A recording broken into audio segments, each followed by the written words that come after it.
ఏ నటుడు శివ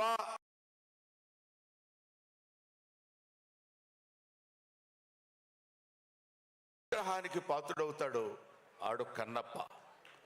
కాబట్టి అప్పుడు కన్నప్ప, ఇప్పుడు కన్నప్ప, తర్వాత కన్నప్ప అనే వాళ్ళు ఉండరు. భారతదేశంలో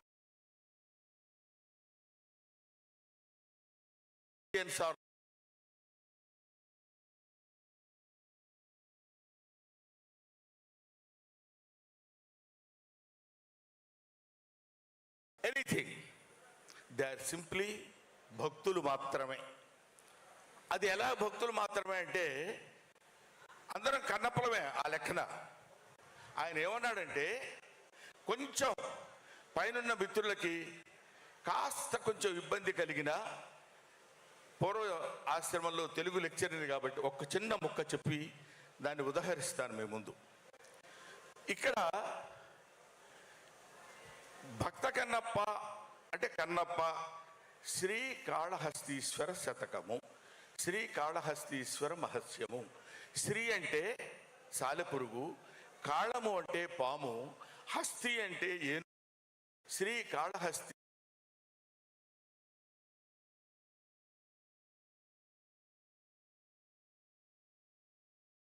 అందరికీ మోక్షం పొందవచ్చు.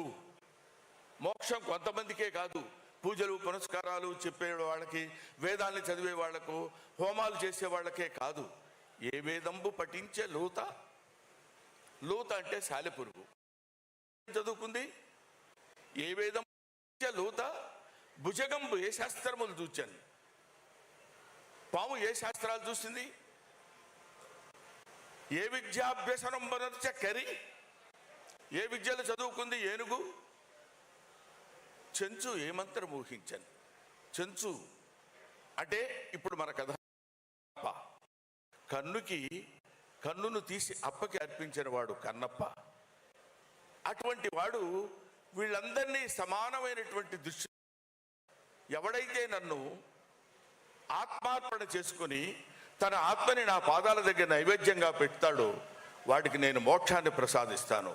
వాడు మానవుడే అవ్వక్కర్లా, జంతువైనా పర్వాలేదు, కీటకమైనా పర్వాలేదు, క్రిమి అయినా పర్వాలేదు, సాలెపురుగైనా పర్వాలేదు, పామైనా పర్వాలేదు, ఏనుగైనా పర్వాలేదు. ఆఖరికి ఎటువంటి కన్నప్పంటే కొండల కానలను తిరిగి కొవ్విన పందుల లేళ్ల దుప్పులను చిన్నక పెద్దక కారుకమ్మగా వండుదురు, నీవిచ్చట ఉండనేలా నాకుండొక ఆనతీక ఉడుమూరికి రాగదవయ్య లింగమా అంటాడు. ఆయన ఏం పెడతానన్నాడంటే, అక్కడ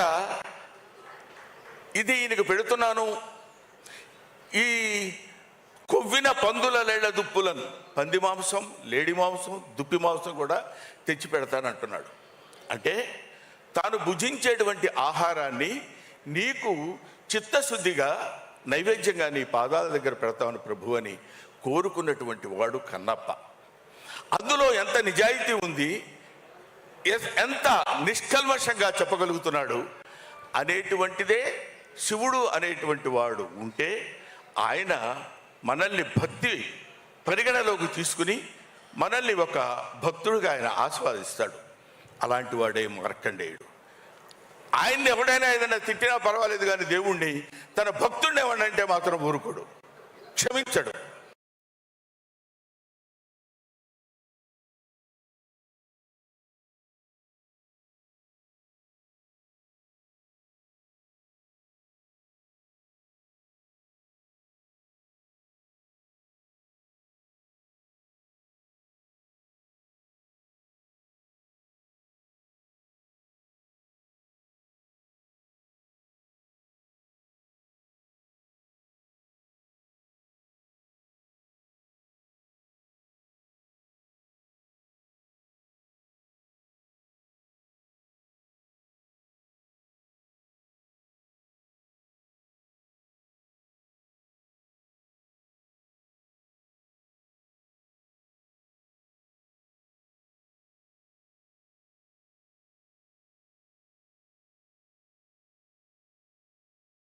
వయసులో అరే నువ్వు నన్ను నమ్ముకుని నా పూజ చేస్తూ నా పాదాలు అర్చిస్తూ నన్ను ఇంతగా పూజించని నీకు ఒక అద్భుతమైనటువంటి పేరు ప్రఖ్యాతులు తెచ్చేటువంటి సినిమా అది కన్నప్ప అనేటువంటి సినిమా. అది ఎవరో కాదురా, నీ రక్తాన్ని పంచుకొని పుట్టినటువంటి నీ బిడ్డ మంచు విష్ణువు చేత ఆ పాత్ర ధరింపజేసి ఒక అద్భుతమైనటువంటి చిత్రాన్ని నిర్మించేటువంటి అవకాశం కలిగింది. అది ఈ మధ్య ఆయన జ్యోతిర్లింగాలు అన్ని లింగాలు దర్శించుకుని వచ్చాడు. ముఖ్యంగా మన కాళహస్తిలో ఉన్నది వాయులింగం. గాలి ఎక్కడైతే ఉంటుందో అక్కడ అన్ని చోట్ల శివుడు ఉన్నాడని చెప్పేటువంటి పరమభక్తి తత్వ చిత్రం కన్నప్ప. అందుకనే దీన్ని గ్లోబలైజేషన్ అన్నారు. గ్లోబల్ అంటే మన ఇండియాలో నార్త్లో సౌత్లో అటు ఇటు అని కాదు. ఎక్కడ గాలి ఉంటుందో అక్కడ శివుడు ఉన్నాడు, ఎక్కడ గాలి ఉంటుందో అక్కడ శివుడు ఉన్నాడు, ఎక్కడ శివుడు ఉన్నాడో అక్కడ శివభక్తుడు ఉన్నాడు, ఎక్కడ శివభక్తుడు ఉన్నాడో పాపం ఆయన భోళాశంకరుడు శివుడు. ఆయన ఇవన్నీ పట్టించుకోడు. ఎవడో మనల్ని తిడుతున్నాడు, ఎవడో మనల్ని చేస్తున్నాడు, ఎవడో. అందుకనే జగద్గురు శంకరాచార్య గారు ఒక మాట చెప్తారు. ఏమంటారంటే, ఎవడో మీ మీద రాయి వేస్తున్నాడు అనుకోండి, ఏదో తిడుతున్నాడు అనుకోండి, అవి మీరు పట్టించుకోకూడదు. వీడు వాడు వేసిన దాన్ని పట్టుకోవడానికి ప్రయత్నం చేస్తే నీ ఎఫర్ట్ నువ్వు ఇబ్బంది పడతావు. దాన్ని వదిలేస్తే అది జారి ఎక్కడే కొడుతుంది, లేదంటే తిరిగి మళ్ళీ వాడికి తగులుతుంది. కాబట్టి శివుడి గురించి, శివారాధన గురించి, శివ భక్తి తత్వాన్ని గురించి చేసేటువంటి వాళ్ళెవరు ఈ సినిమా గురించి, ఈ సినిమాలో శివుడు ఎవరైతే మనకెందుకు, అక్షయ్ కుమార్ శివుడు, ఆయన దగ్గర ఉండేటువంటి ప్రభాస ఇంకొకడు, లేదా మోహన్ లాల్ గారా ఇంకొకడు, లేకపోతే ఇంకొక శరత్ కుమారా, ఇంకొక ముఖేష్ ఋషి, వీళ్ళు కాదు. ఆ కథలో ఈ పాత్రలను ప్రవేశపెట్టాలనేటువంటి ఆలోచన మంచు విష్ణు లాంటి, మంచు మోహన్ బాబు లాంటి ప్రొడ్యూసర్స్ కలగటం వాళ్ళు అదృష్టం. ఎంతో అదృష్టం చేసుకున్నప్పుడు నాకు తమ్ముడు చెప్పాడు, ఎంతో అదృష్టం చేసుకుంటే తప్ప ఇలాంటి సినిమాలో క్యారెక్టర్స్ దొరకవు. అటువంటి క్యారెక్టర్స్ని ఇందులో పెట్టి డబ్బు సంపాదన అంటారా, ప్రతివాడు సినిమా తీస్తాడు, డబ్బు సంపాదించుకోవాలనుకుంటాడు, ఆ డబ్బు సంపాదనతో చాలా హ్యాపీగా ఉంటాడు. మంచిది.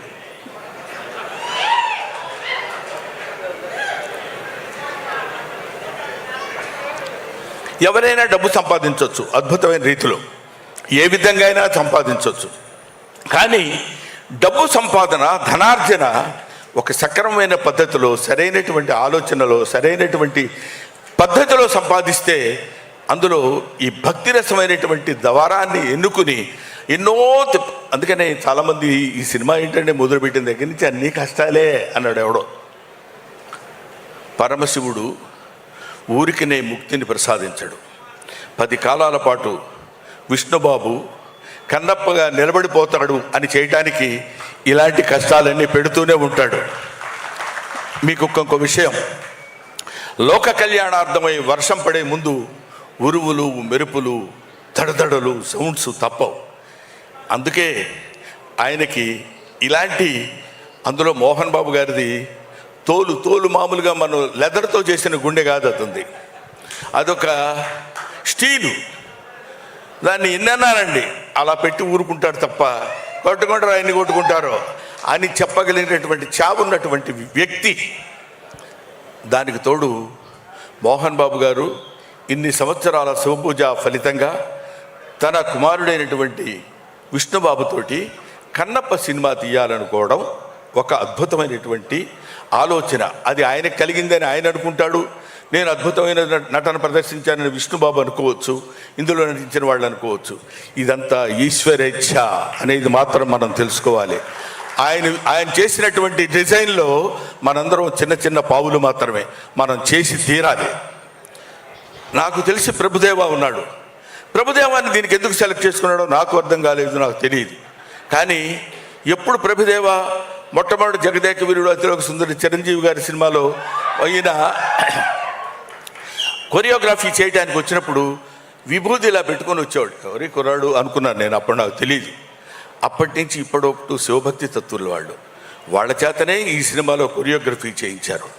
ఇలాంటివి చెప్పుకుంటూ వెళ్ళిపోతే ముఖ్యంగా దర్శకుడు సింగ్ గారు ఉన్నారు. ఆయన నేను మొట్టమొదటి వెళ్ళినప్పుడు మనిషికి ప్రతివాడికి జ్ఞానమే కాదు అజ్ఞానం కూడా ఉంటుంది, అది కొంచెం ఎక్కువ పాళ్ళు ఉంటుంది.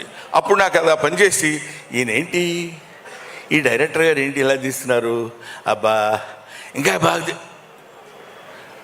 అంతటి దాన్ని ఏమంటారు అజ్ఞానంతో చేసినటువంటి విమర్శలు. ఆ తర్వాత ఆయన విశ్వరూపం చూసిన తర్వాత సినిమాలో what is this, is it Singh film, వా ఫంటాస్టిక్ అనేటువంటి దృష్టికి తీసుకొచ్చినటువంటి దర్శకుడు మిస్టర్ సింగ్. ఆ తర్వాత చాలామంది ఎంతమంది అద్భుతమైనటువంటి ఏమో దిగిపోవాలా వద్దనిపించుకోవడం కోసం చెప్పాను అది అంతే. కాబట్టి అటువంటి అద్భుతమైనటువంటి నటులు వీళ్ళందరూ కలిసి టెక్నీషియన్స్, చాలా బ్రహ్మాండమైన టెక్నీషియన్స్ని పెట్టి ఎంతో ప్రశాంతమైనటువంటి సినిమా తీయాలి అని. ఆ తర్వాత కొన్ని చోట్ల నేను ఈ మధ్య విన్నాను, అదేంటంటే ఏమండి శ్రీకాళహస్తి న్యూజిలాండ్లో తీయాలా అన్నాడు ఒకడు. మనం ఒక చిన్న ఎగ్జాంపుల్ చెప్తా మీకు. నేను పంది బురదలో పొర్లాడుతుంది అనుకోండి, చిచి అనుకుంటూ వెళ్ళిపోతాం పక్క నుంచి. అదే ఒక చిత్రకారుడు పంది బురదలో పొర్లాడుతున్నట్టు చిత్రలేఖనం వేసి ఫ్రేమ్ కట్టించి అక్కడ పెట్టాడు అనుకోండి, నిలబడి చూస్తాం. అది కళకి నిజానికి ఉన్నటువంటి తేడా.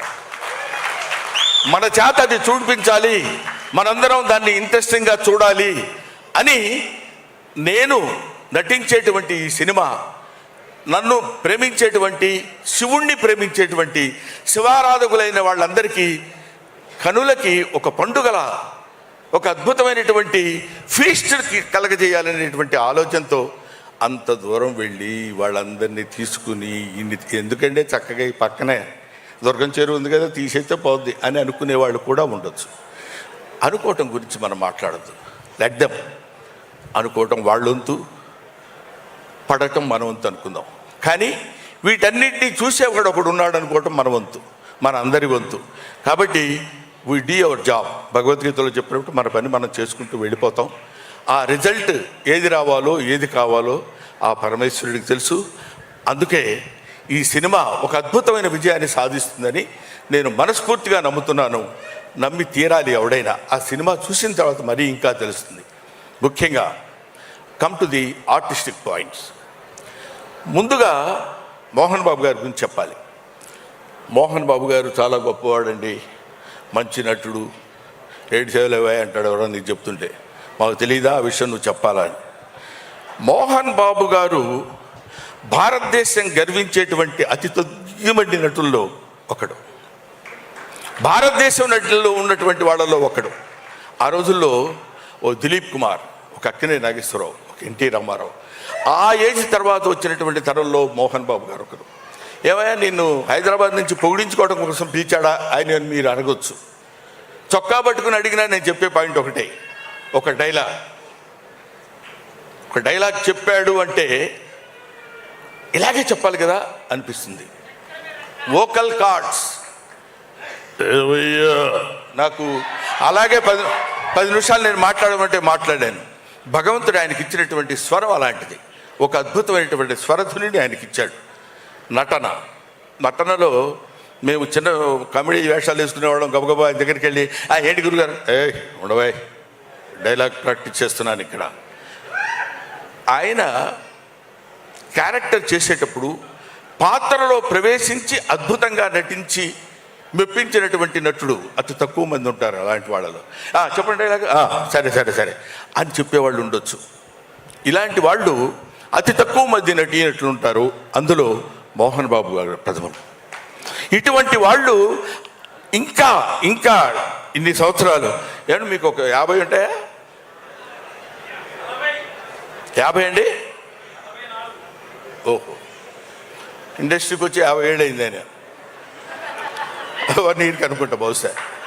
కాబట్టి ఇన్ని సంవత్సరాల సుదీర్ఘమైన ప్రయాణంలో కేవలం నటుడిగా ఒక్కొక్క మెట్టు కామెడీ చేసి మా బొచ్చల్లో రాయేశాడు, విలన్ చేసి మా బొచ్చల్లో రాయేశాడు.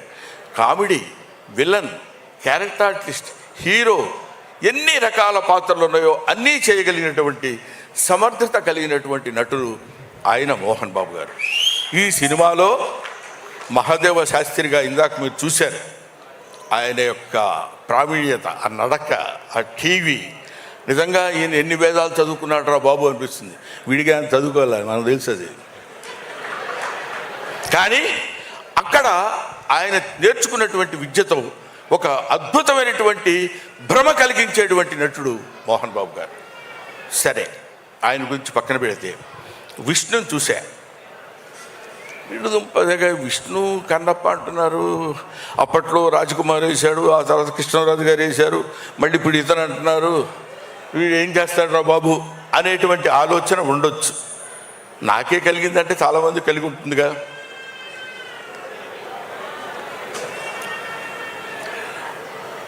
విష్ణు యాక్ట్ చేసేటప్పుడు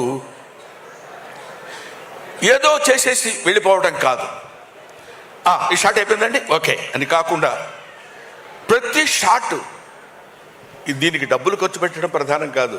మోహన్ బాబు గారు చూడని డబ్బు కాదు, బోల్డంత చూశాడు ఆయన. మోహన్ బాబు గారికి తెలియని డబ్బు కాదు బోల్డంతా, ఆయనకి తెలియని కీర్తి కాదు బోల్డంత కీర్తి ఉంది. కాకపోతే ఇప్పటికీ ఒక నిత్య విద్యార్థిలాగా ఇలా చేయాలి ఇలా చేయాలని అది పుణికిపుచ్చుకున్నటువంటి వ్యక్తి విష్ణు, అది పుణికిపుచ్చుకున్నటువంటి వ్యక్తి మనోజ్, అది పుణికిపుచ్చుకున్నటువంటి ఆర్టిస్ట్ లక్ష్మి, వాళ్ళ కుటుంబం అంతా అంతే.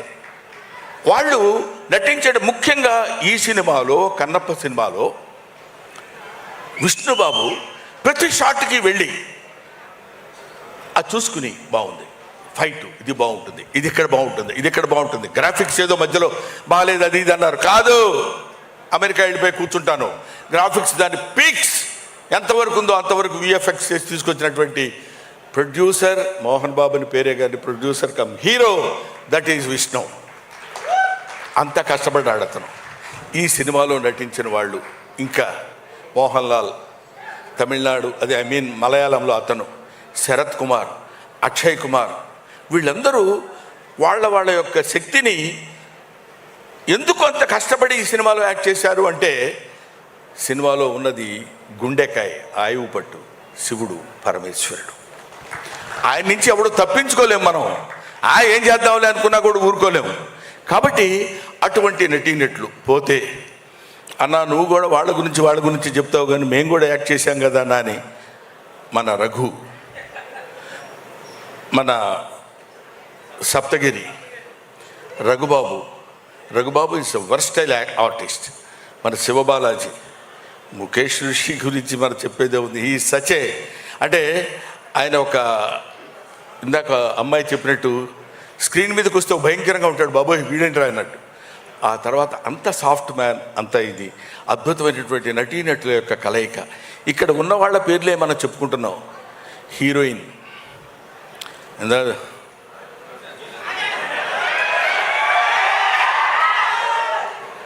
అది ఒక ఆటవిక కన్యని ప్రేమించినప్పుడు కలిగేటువంటి భావం, అంతేగాని దాన్ని ఏదో ఒక రొమాంటిక్గా ఉంది లేకపోతే అదే కాదు.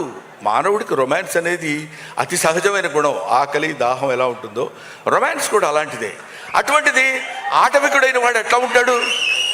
దానికి ఆ ఆటవిక లక్షణాలతో కూడి ఒక అద్భుతమైనటువంటి తెలియకుండా దొంగ ఎదురుగా ఉన్నాడు ప్రభుదేవ. అది గీత దాటకుండా, పరిధి దాటకుండా, చించ్ అని కాకుండా, ఏదేదో ఊపటాలు లాంటివి చేయకుండా అందంగా, అది శృంగారం మితిమీరకుండా చేసి చూపించినటువంటి వ్యక్తి ప్రభుదేవ. అయితే ఒక అద్భుతమైనటువంటి క్యారెక్టర్ చేశాడు. అటు ఆ తర్వాత ఏముంది, సరే చేసేద్దామని కాకుండా కొన్ని నెలలు, కొన్ని రోజులు, కొన్ని నెలలు, ఇంచుమించు 1 సంవత్సరం పాటు బాడీని ఇనప వీటితోటి కొట్టి రాళ్ళలా తేల్చి, అంటే అడవుల్లో తిరిగేవాడు బండవుడు ఎలా ఉండాలి అలాగే ఉండాలని జుట్టు పెంచి, గడ్డం పెంచి, గడ్డ 45 రకాలు చూసి ఎలా ఉంటే బాగుంటుంది, ఎలా ఉంటే చేస్తే బాగుంటుందని అద్భుతమైనటువంటి రూపకల్పన చేసిన వాడు విష్ణు. అంత కష్టపడ్డాడు. ఇదంతా మీకు నేను ఎందుకు చెప్తున్నానంటే, రికోష్ ఋషి ఇప్పుడు ఆ శివలింగం, మామూలుగా శివలింగం అంటే మనకు అందరికీ ఒక నున్నమైనటువంటి రూపంలో ఉండేటువంటి శివలింగ స్వరూపం మనకు కనిపిస్తుంది, అది మనకు గోచరిస్తుంది ఎక్కడికి వెళ్ళినా. కానీ అడవిలో ఆ నాగసర్పంతో కూడుకున్నటువంటి శివలింగం పెట్టాలనేటువంటి ఆలోచన ఎవరికి వచ్చిందో నాకు తెలియదు, కానీ వాళ్ళకి శిరస్సు వంచి పాదాభివందన చేస్తున్నాను. ఆయన స్వయంభువుడు అంటే ఆయన కదా. నిజానికి ఒక అద్భుతమైనటువంటి శివస్వరూపం అదే కదా. అక్కడికి వెళ్ళి ముఖ్యంగా భక్తుడిగా ట్రాన్స్ఫర్మేషన్ చెందిన తర్వాత ఆ పాట మనం ఇందాక చూసాం.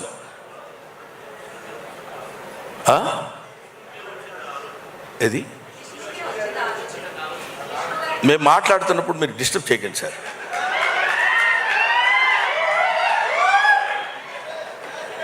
తీసుకో.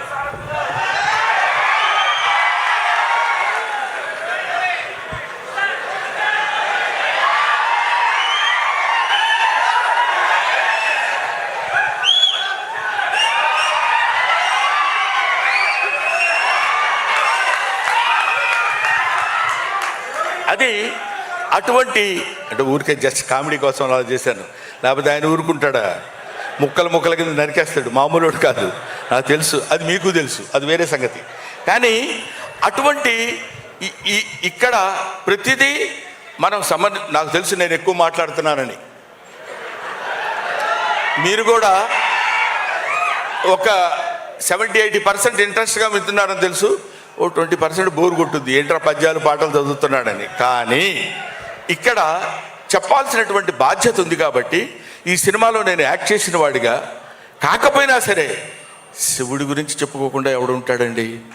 పైగా మన వెంకట్రావు 35 సంవత్సరాల క్రితం వెంకట్రావు గారు, ఎందుకంటే ఎమ్మెల్యే గారు కాబట్టి అలా అనాలి, మేమిద్దరం కో-ఆర్టిస్టులం సత్యాగ్రహం అనే సినిమాలో కలిసి నటించాం. ఈ గుంటూరు నాకు బాగా పరిచయమైనటువంటి స్థలం. ఈ గుంటూరులో ఏది ఎక్కడ ఉంటుందో మాకు తెలుసు, ఓవర్ బ్రిడ్జ్ ఎక్కడ ఉంటుందో, నాసంగిరి ఎక్కడ ఉంటుందో, జిన్నా టవర్ ఎక్కడ ఉంటుందో అన్నీ తెలిసిన వ్యక్తిని. నేను ఇక్కడ చదువుకున్నాను. ఒక్క మాటలో చెప్పాలంటే ఈ ఊరు వచ్చి లారీలకి పెయింటింగ్ కూడా వేశాను నేను. సరే, అదో పద్ధతి. ఇది చెప్పడానికి ఎందుకే ఎంతసేపు అరుస్తున్నావు అనుకోవచ్చు మీరు.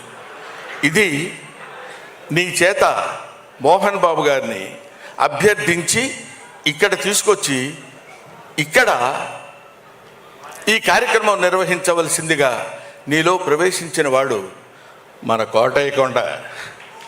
కోటప్పకొండ వాడు ఉన్నాడు. చేదుకోకోటయా అది ఇందాక చెప్పినట్టు హరహర మహాదేవ శంభో శంకర నమ పార్వతీపతే హరహర మహాదేవ.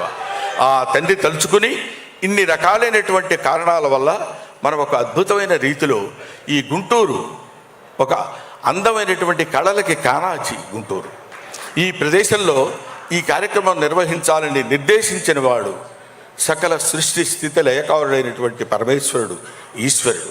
ఆ ఈశ్వరాజ్ఞ వల్ల ఇక్కడ జరిగింది. అందుకనే మనందరం ఇక్కడికి వచ్చి కూర్చొని ఇంత ఆనందించగలుగుతున్నాం. ఇందాక ఆయన చెప్పినట్టు ఇది లైవ్లో చూస్తున్నటువంటి వాళ్ళకు కూడా పరమ పవిత్రమైనటువంటి భావన కలిగి ఎంతో ఆనందాన్ని, ఆశీస్సుల్ని భగవంతుడు అందిస్తాడని కోరుకుంటూ మీరు ఈ సినిమా చూడండి, తప్పకుండా దిగ్విజయం చేయండి అని నేను మనస్ఫూర్తిగా కోరుకుంటూ, సినిమా చూసి సినిమా దిగ్విజయం చేసి డబ్బులు సంపాదించి మోహన్ బాబు గారికి ఇచ్చేద్దాం అది కాదు. భారతదేశంలో పుట్టినవాడిగా, భక్తుడిగా, శివభక్తుడిగా శివనామస్మరణ చేసుకుంటూ శివుని యొక్క ప్రాశస్త్యాన్ని పొందినటువంటి ఏకైక దేశం భారతదేశం. ఈ భారతదేశపు ఖ్యాతిని నలుమూలలా వ్యాపించే విధంగా చేస్తే అది మనకి పుణ్యం, మన భారతదేశంలో పుట్టినటువంటి నటీనటుల పుణ్యం, మోహన్ బాబు విష్ణు పుణ్యం. Thank you very much. Thank you Brahmanandam garu, thank you so much. It was amazing. ఆయన ఎంతసేపు మాట్లాడినా ఆయన మాటలు వినాలనిపిస్తూనే ఉంటుంది. అఫ్ కోర్స్ ఎంతో ఇన్ఫర్మేషన్తో పాటు ఎంటర్టైన్మెంట్ కూడా ఉంటుందన్నమాట. థ్యాంక్ యూ బ్రహ్మానందం గారు వన్స్ అగైన్. సో